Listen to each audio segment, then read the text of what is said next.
21년 전 있었던 대전의 국민은행 강도 살인 사건, 이 시간에도 다뤘었죠. 당시에 총을 쐈다고 진술했던 피의자 이승만이 진술을 바꿨습니다. 진술을 어떻게 번복했습니까? 처음에 이제 그 이정학이 잡혔을 때 제일 먼저 한 게 제가 총을 쏜 게 아니라 이승만이 쐈어요라고 얘기했습니다.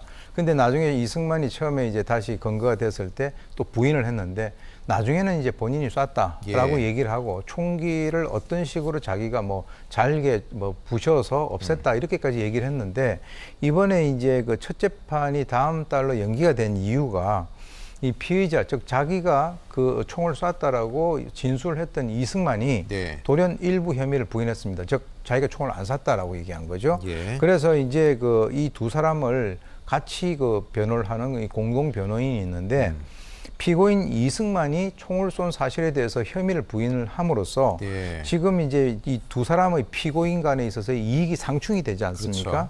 그러니까 이제 그 이런 것을 통해서 이번에 이제 새로 이승만 측의 변호사를 국선 변호사를 선임을 해야 되겠다라고 했기 때문에 여기에 따른 어떤 기일 변경이 필요하다라고 하는 그 공판 의견서를 재판부에다가 제출했고요. 사실 오늘이었는데요. 11월 4일로 연기가 됐는데 경찰 측에서는 경찰 조사를 할 때 공범간에 있어서 진술이 일치했기 때문에 검찰에서 공소 유지를 하는데 큰 문제점이 없을 것이다. 만약에 이제 협조 요청이 오게 된다면 철저하게 수사 공조를 하겠다. 이렇게 밝힌 바 있습니다. 이승만의 심리가 좀 궁금한데 글쎄요. 무조건 공범이어도 총을 쏜 사람이 더 형량이 높을 거라고 생각을 해서 순간 뭐 말을 바꾸면서 형량을 줄이기 위한 건지 어떤 심리라고 보십니까? 왜 그러냐면 이 은행 강도 행위 자체에 대해서는 이미 공소시효가 만료가 됐습니다.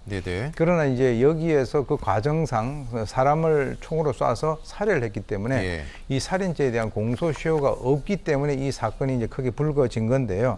다시 말해서 그 죄에 대해서 자기가 얘기를 뭐 했다라고 자백을 하긴 했지만 가만히 생각을 해보니까 그 죄에 대한 대가를 자기가 받는 것이 두렵고 또 여러 가지 어떤 그 어려운 점이 있기 때문에 나름대로 머리를 쓰는 것이 아닌가. 소위 얘기해서 물적 증거가 없지 않냐. 너희들이 밝혀라. 라고 해서 이 두 사람 사이에 핑퐁 전략을 사용을 하는 것으로 봅니다. 알겠습니다. 사건 사고 오윤성 교수님과 함께했습니다. 고맙습니다.